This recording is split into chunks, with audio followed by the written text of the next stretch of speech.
The Taming of the Stew in Carlton takes bank card. Oh, hi, I'm Stella and welcome to 30 Books.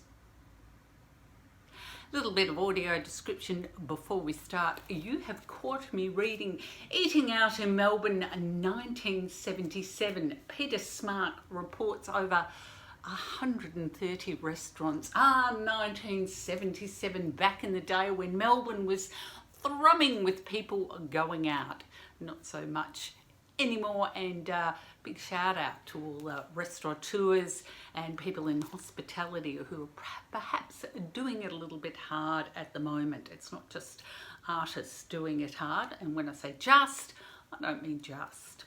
So, and this time around I am chatting about Mammoth by Chris Flynn. I would have loved to have been a fly on the wall when Chris Flynn pitched this book. So it is narrated by a 13,000-year-old mammoth. And I don't mean an alive mammoth, I mean his skeleton.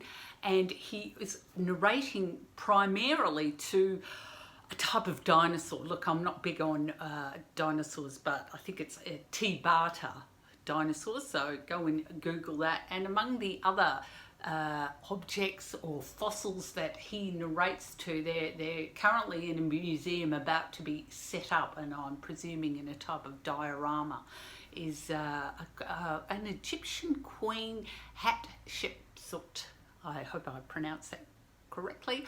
Also a fossilized penguin and a type of pterodactyl, and they all have these magnificent personalities and characters. Now, as fantastical as that sounds, the book is actually is on real life events. Nothing that happens in this book hasn't happened in real life, and he primarily talks about from about 1800 to 1806, set in America and very briefly in Ireland during a time of, there was an uprising then, and also in America just after the War of Independence. Touches on racism, touches on history a lot, and very much around we're doomed to repeat history. We are in fact repeating history at the moment. So I don't think it's any accident that he chose the times that he did, and it's really about Thomas Jefferson and the start of the Republican Party, and the start of America's independence. It's quite political, but you don't have to be a political person to enjoy it.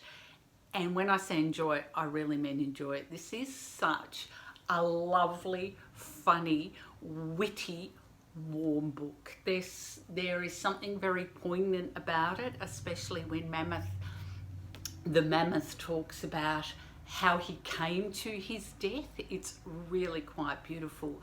And there's a real poignancy around climate change. And what I also loved about this book is the fantastic cover. This is one of the best covers I have seen in a long time.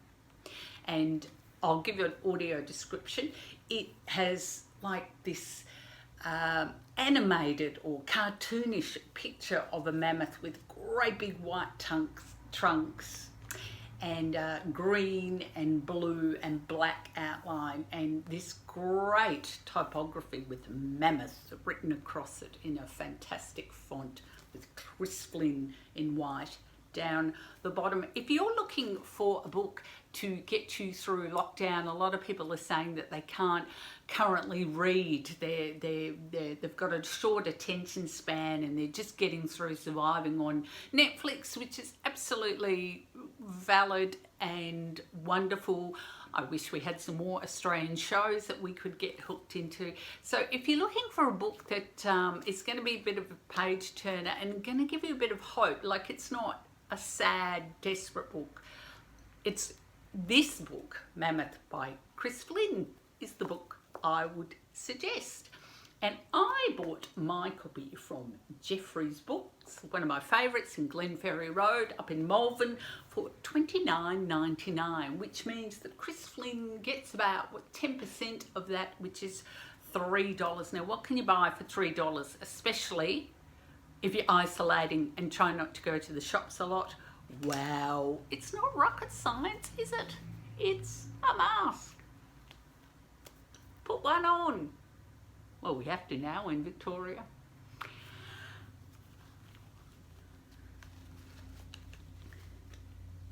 And that's your 30 books for this time around. Don't forget to like and subscribe. Hit the notification button. I would like to hear what reading you've been getting through for ISO. Do you have any old favourites you'd like to suggest? Particularly Australian books, maybe some New Zealand books as well. And I'll see you next time on 30 Books.